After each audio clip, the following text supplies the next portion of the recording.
ادامه گفتار رامن زنان سبزبهار شاعر خلقی تاجیکستان گلرخسار.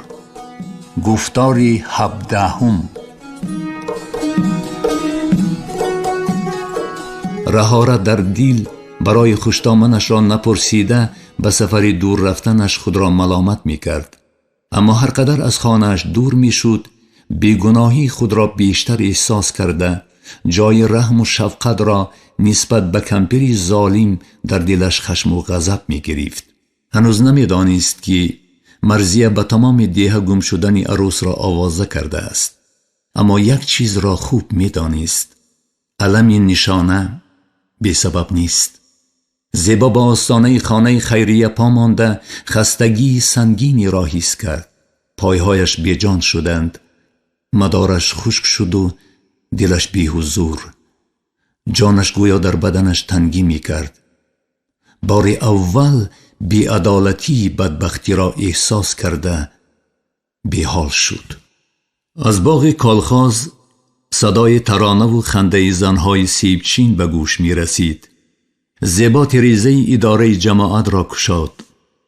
از رهکی دور به خود میار آوردم، یک توت مظفری نهال آوردم. از توت مظفری نهالم نگرفت، یک یارک شوخ بیقرار آوردم. شب کجا بودی گلی سیب من، بی بقا بودی گلی سیب من. آچه در باغ است؟ نه در خانه. چرا خودش نآمد؟ عریضه را از دست دخترچه گرفته پرسید رئیس جماعت. دخترچه دم مستر به او نگریسته عاقبت با ساده لوحی کودکانه حقیقت حال را بیان کرد. کرته ندارد. کرتهش را پدرم دراند. دیگر کرتهش را شست تر است.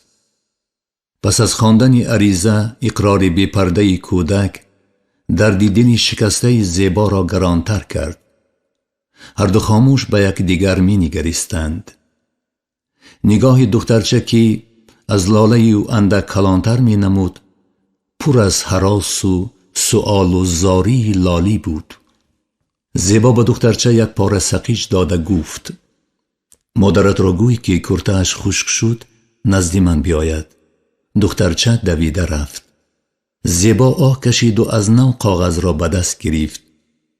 عریضه زنی علم دیده که با دستی کودک نوشتنش معلوم بود گویا چشم برآورده سویش می نگریست. کارت به استخوانش رسیده است. زنی که سرکفت زیر طاقی می گفت به جان رسیده سر خانه‌اش را به بازار برآورده است.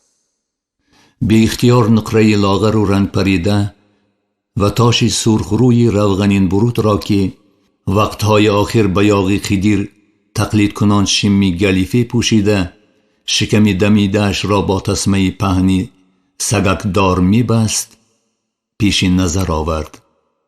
قسمت نقره و تاش را زیر یک بام جا داده مقال گل با خار را تصدیق کرد. آنها مثل شب و روز از یکدیگر فرق داشتند. قصه زناشوییشان هم گویا از 1001 شب بود.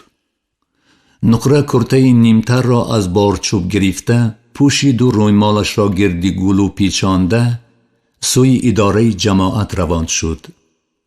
دستانش را در آستینهایش پیچانده می کوشید ایزی مشت و لگدی بیگناهیش را پنهان کند. زن راه روان زندگی بی سر و سامانش را که از بی اندیشگی خود یا بی رحمی قسمتش امروز صاحب درک می خواهد پیش نظر می آورد. یک حصه قصهش چنین بود: سرچشمه مکان راز و نیاز دختران دیه بود. مردها بین خود آن را پریخانه نیز می نامیدند. اگر زنی یک روز به سرچشمه نمی آمد از کلی خبری عالم بی نصیب می ماند. چند روز در جمعیت خوشحال دختران خنده نقره صدا نداد.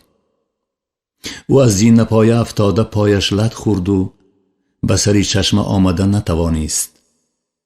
دوگانه هایش به عیادت می آمدند. هر بار خبری نو و پرخنده دستاویز داشتند. آخرین خبری که از تگی در قهقه زنان به بیماری بستری رسانیدند چنین بود: تاشی یک گوش دختری حضرت ایشان را خواستگار شده، پس دروازه حضرت یک شب و یک روز نشسته گشته رفته است. دختری نازنین ایشان با افتخار گفت که مگر او از دیگر دخترانی سبزبهار کم است که تاش همه را خواستگاری کرده او را از یاد می برارد. نوبت تو. نقره را آگاه کردند دختران: جفتی موافقید، پای تو لنگ، او یک گوش. نقره که از خنده دردش را فراموش کرده بود حاضر جوابی کرد: بر قصد همه بتاش خودم میرسم. یک گوش بیچاره از عالم مجرد گذرد اوبال نیست؟ اوبال است. خودم میرسم، انا میبینید. آمین. برابر دست بالا کردند دختران. مادری دختر را ترسانده: از دهانتان شمال برد. در این بیگاهی جمعه فرشته راهگذری آمین گوید، سرم را به کجا میزنم؟ رنجید مادر. ماناچه آمین گوید، خندیده گفت نقره. دختران به دوگانه‌شان شفا خواسته خندان خندان رفتند. هزل خنک کردند دخترها. گفت مادر: به تقدیر شوخی نمی کنند. روح و ارواح در پشتمان بوده است. فقط پایت لط خورد. میانت می شکست، چکار می کردیم؟ به تاش زار می شدیم. برای روح و ارواح باید خدایی کنیم. یک کلچه خدایی از تاش. همچنان می خندید دختر. نقره صحت شده به پا خیست. مادر کلچه خدایی پوخت.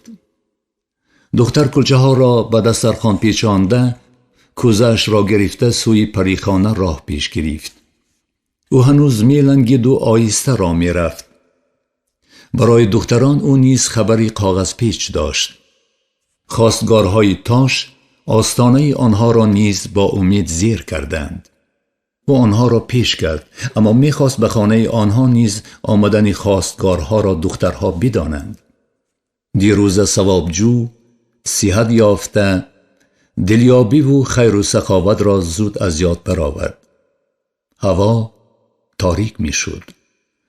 نقره سرچشمه را از دخترها خالی یافته ملول شد تا کلچه خمیرش رسید که پاده آمد و دختران پریشان شدند. دختر کلچه ها را روی دسترخوان تخت سنگ برای مسافران و راهگذران گذاشتنی شده به دالان چشمخانه وارد شد و بی اختیار خود را قفا کشیده به دیواری سنگین برخورد. مردی با آوازی بلند می گریست. حتی چنانش نمود که مرد خود به خود گپ می زد.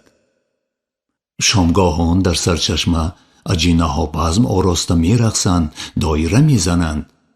شنیده هایش به یادش آمد و پایهایش سوس شدند. آواز گریه را شلگراس آبگاهی پخش می کرد.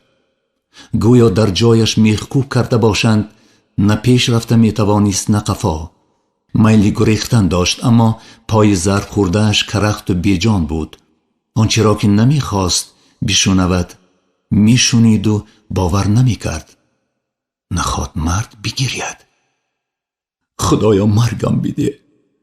بر علا شنید آواز گرینده را. دیگر طاقتی چنین خاری و زاری ندارم. خدایا به خواست خودت پدرم را گورگان تله کردند و مردم با جای رحم و شفقت از من روی گرداندند. مردی را که مردم از او حذر میکنند مردنش به. نقره گوش و هوش شد. نه، گیو و اجینه نی، انسانی پرعلمی میگریست. مسافر و بی خانمان است بیچاره، اندیشید دختر گریه مرد را بار اول میشنید. به عقیده او زور مرد در آن است که گریستن بخواهد هم میتواند که نگرید. گریه جوان ناشناس که به او پشتگردان می نشست دختر را سخت متأثیر کرد. او را خواهشی پیدا شد که غم مرد غریب را اندکی سبک گرداند. بی نان باشد نانش دهد، بی بام باشد بامش دهد، عاجز باشد عصای دستش شود. زیرا در این شامگاه بعد عافیت یافتن و بپا خیستن قسمت بیهوده به این مردی علم زده دوچارش نکرده است. عجب نه، میتوانست خودش عاجز و خوار و زار شود، اما قسمت به او رحم کرد. مردک شرفه پای را شنیده سراسیمه بر رویش آب پاشید و از جای خیست. آنها شک شده به یک دیگر نگریستند. کوزه دختر خود از خود غلطیده به سنگ برخورد و دستش شکست. این فال ناخوب بود، اما وقتی فال کشایی نبود. رحم دختر الحال به نیمی عالم بسنده بود، اما نه به شخصی که نزدش مستر می ایستاد. خودش خواستگارهای این مرد را پیش کرده از پایشان جاروب زده بود. جرأت بینیده تاش یک گوش آخونی گر خورده به نقره دهان زده است. می گفتند خندان خویشاوندان که قیمت خویش خود را خوب می دانستند، مگر او را بیهوده نقره نام کردند. دسته شکسته کوزه را به زمین برداشته سرخم می ایستاد. چرا جرأت کرده به خانه آنها خواستگار فرستاد؟ شنیده بود که دختر از زینه پای افتاده معیوب شده است. دختر را صحت و بردم دیده انتظار تهدید و تحقیر نقره شوخ مستر به آب روان می نگریست. اگر گوشش را از دهان گر گرفته به جایش چسبانند، خودم به پای خودم خسکپی تاشک می روم. استهزایش از پی خواستگارهای مستر در گوشش صدا داد. از این صدا ترسید. آیا یکی حق دارد که دیگری را برای جرمش تحقیر کند؟ دختر به درختان انبوه مزار که با زبان برگ ها بین خود صحبت داشتند نگریست. خیال خود را جای این جوانی کلفت زده که قسمت نه تنها گوش بلکه یگانه صاحب درکش را به دهان گرگانی گرسنه داده بود تصور کرد. مگر او چنین قسمت را طلبگار بود؟ آن شب در تنگی دره تاش پدرش نقره و مادرش که سحر با همان را از آسیاب آمده بودند به چنگ گرگان می افتادند، از دستشان چی می آمد؟ هنگام زلزله خانه بالایشان می افتید چیکار می کردند؟ نقره در چنگ اندیشه ها بود و تاشکوزه یک دسته او را با حفصله ریگشویی می کرد. جوان نگاهی چشمانی از گریه ورمیده‌اش را گریزانده کوزه را از آب پر کرد و همچنان بی‌جرأتانه گفت: به کمپیر غمزه برایت کوزه از این بهتر می فرمایم. زیر آسمان دیهکی در گرد داس ماه نو ستاره های خرد و کلان چشمک می زدند. جوان به نظر دختر چنان سیاه طالع و بدبخت نمود که برای نشاندن یأسش بر روی چند کف آب پاشید. بالای سر در آسمان نیلگون داس ماه نو را دیده به زمین نشست. مبارکی ماه نو، تنی صحت، دلی بیغم، آمین. تاش نیز به او پیروی کرده دست بر روی کشید. دختر کلچه های دسترخوان را روی تخت سنگ ریخته دو دانش را به تاش دراز کرد. او گرسنه بود اما نگرفت. گیر گیر، برای تو کنانی گرمی پزد. گیر، همه کلچه ها را گیر. مهربانی کرد دختر که رگی ثواب جوییش جنبیده بود. تاش گویا یخ بسته بود، نمی جنبید. میان بندت را ده، امر کرد نقره. این بار سخت و تاش دلتنگانه اطاعتکارانه میان بندش را کشاد. دختر کلچه ها را بر روی مال بسته به دست جوان داد. هنوز نقره به یاد آوردن نمی تواند که آن دم به جوان خودش یا پری به جای او گفت: خواستگارهایت را گوی بیایند، مادرم را خودم رضا می کنم. این سخنان را نه تنها آب روان و درختان بلکه تاش نیز بر علا شنید و همچنان که فرموده بودندش از تو یک اشاره از ما بسر دویدن شد. سبزبهاریان را در تموز تابستان در روی بامهایشان برف میبارید چنین حیران نمی شدند. قرار نقره نازنین و پرخریدار اهل دیه را مات کرد. جوانهای آرزوی دختر را داشته چند روز سرخم و ملول گشتند. کسی سرریشته این معما را پیدا کردن نمی توانست.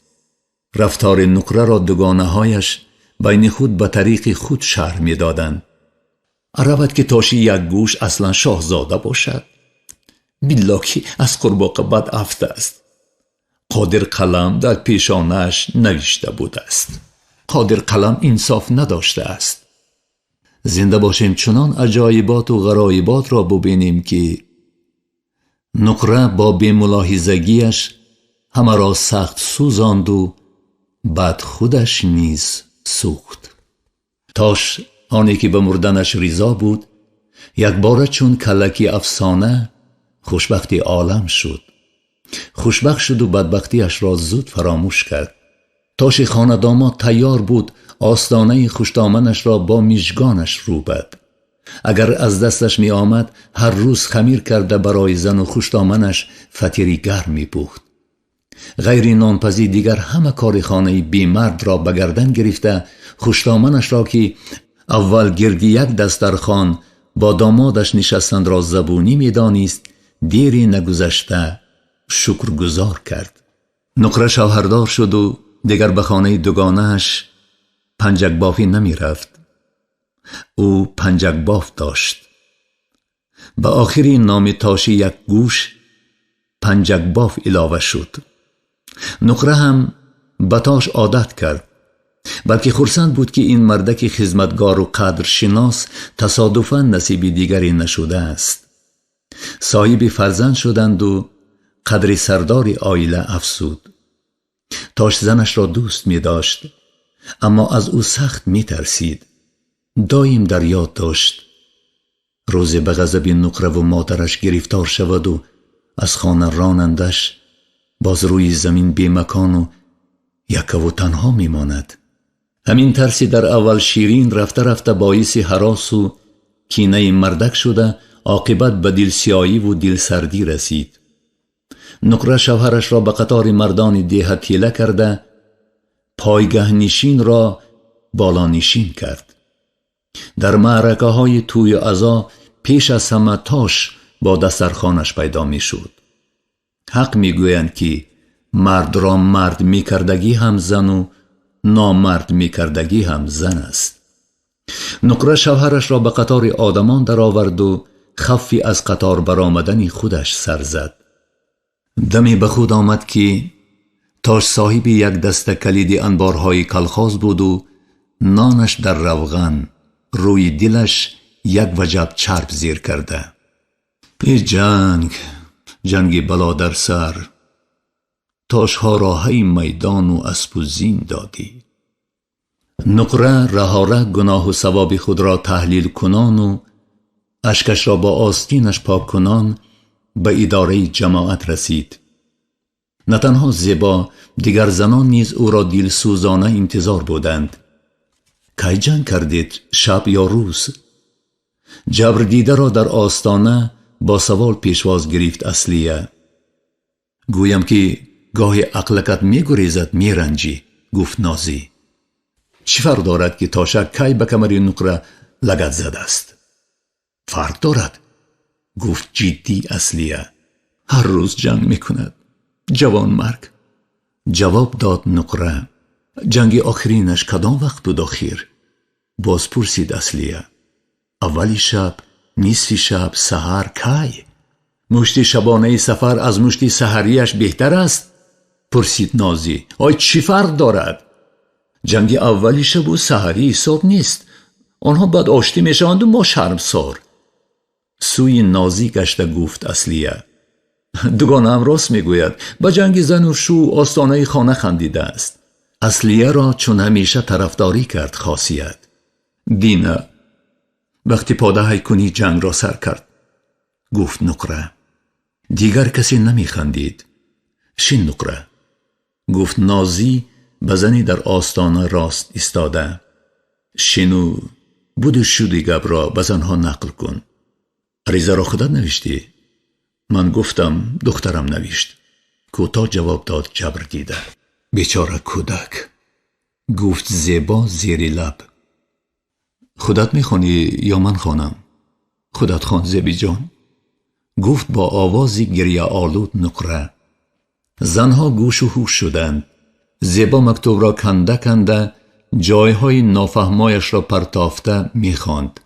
فربهی را گوسفند میبردارد، بلندی را عقاب. شنوا خواند زیبا. زنها تبسم کردند.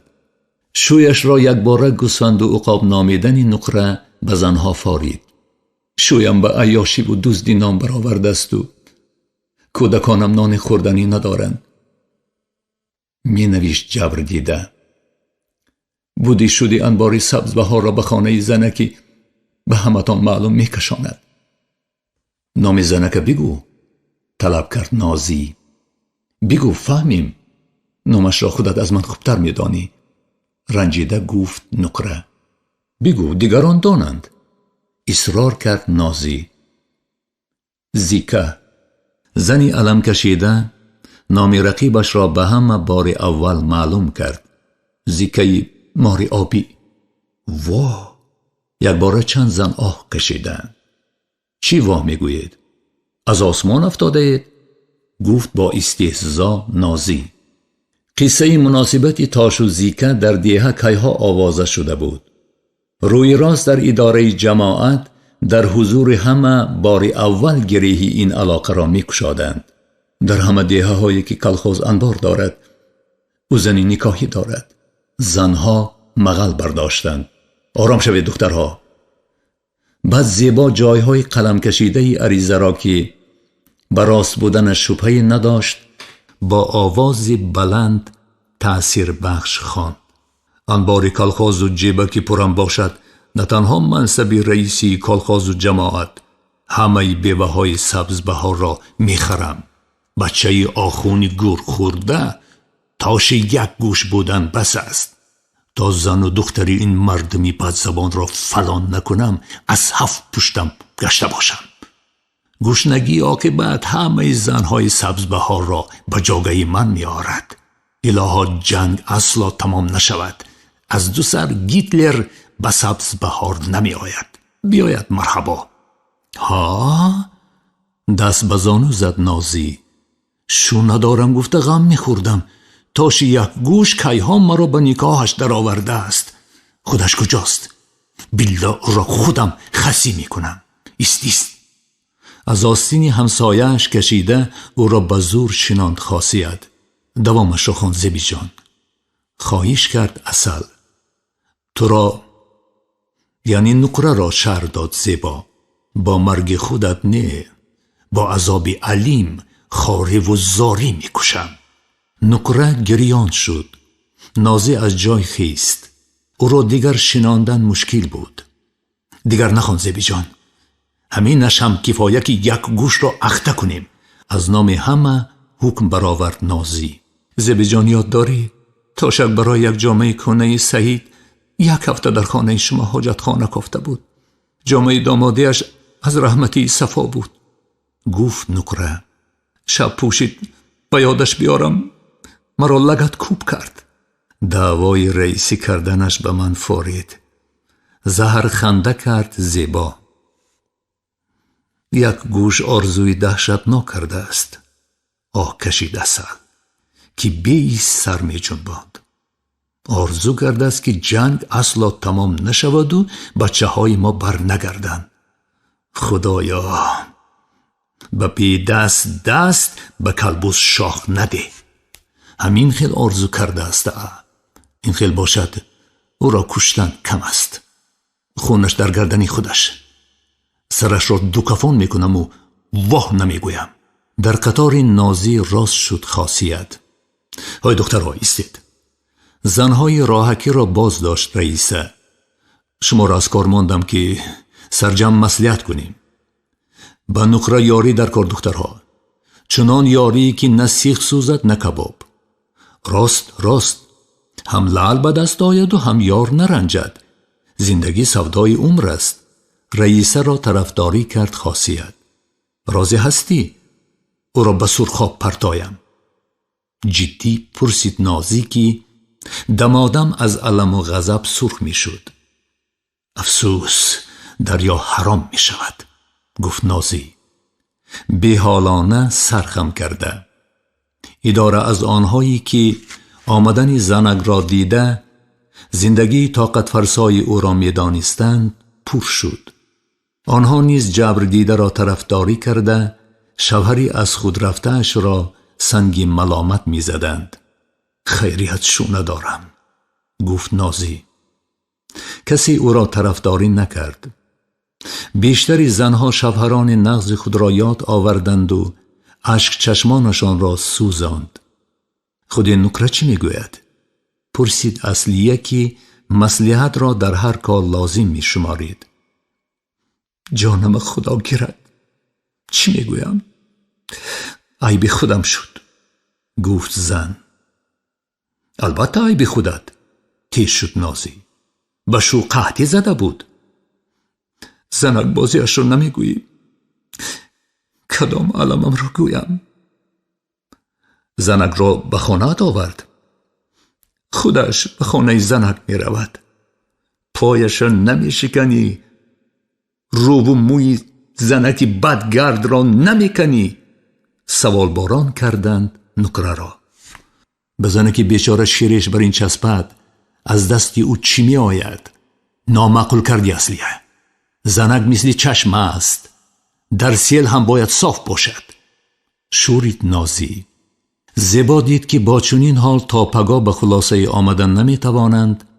قرار داد بعد کار اعضای سویت زنان را دعوت کرده به پایان جنجال زن و شوهر نقطه اتمام گذارند. دخترها به همه جواب از پی کار باشید. لازم شود خودم شما را میابم. نقره تویست، به من در کاری. زنها با دل ناخواهم اداره جماعت را که زنبورخانه را میماند خالی کردند. زیبا به نقره در گوشه سرخم نشسته نگریسته خلیفه بابا را که بیهوده لقب تنبه در جماعت را صاحب نشده بود جیغ زد.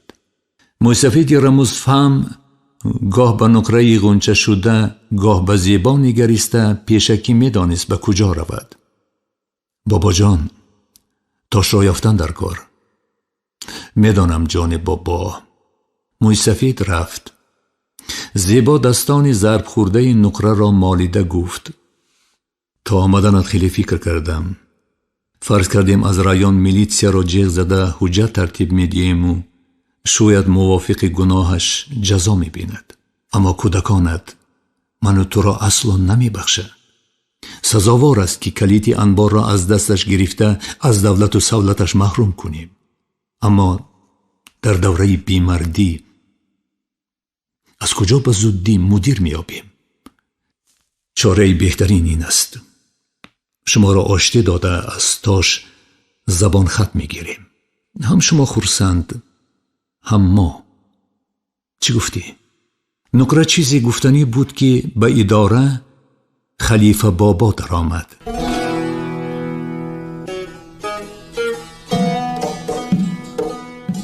انجام گفتاری 17 رامن زنان سبزبهاری شاعری خلقی تاجیکستان گلرخسار. در آماده نمودن گفتار اینها سهم گذاشتند: محرر کارمند شایسته تاجیکستان شهاب الدین حق نظر، راوی هنرپیشه خلقی تاجیکستان محمد جان شادی، کارگردان طالب محمود.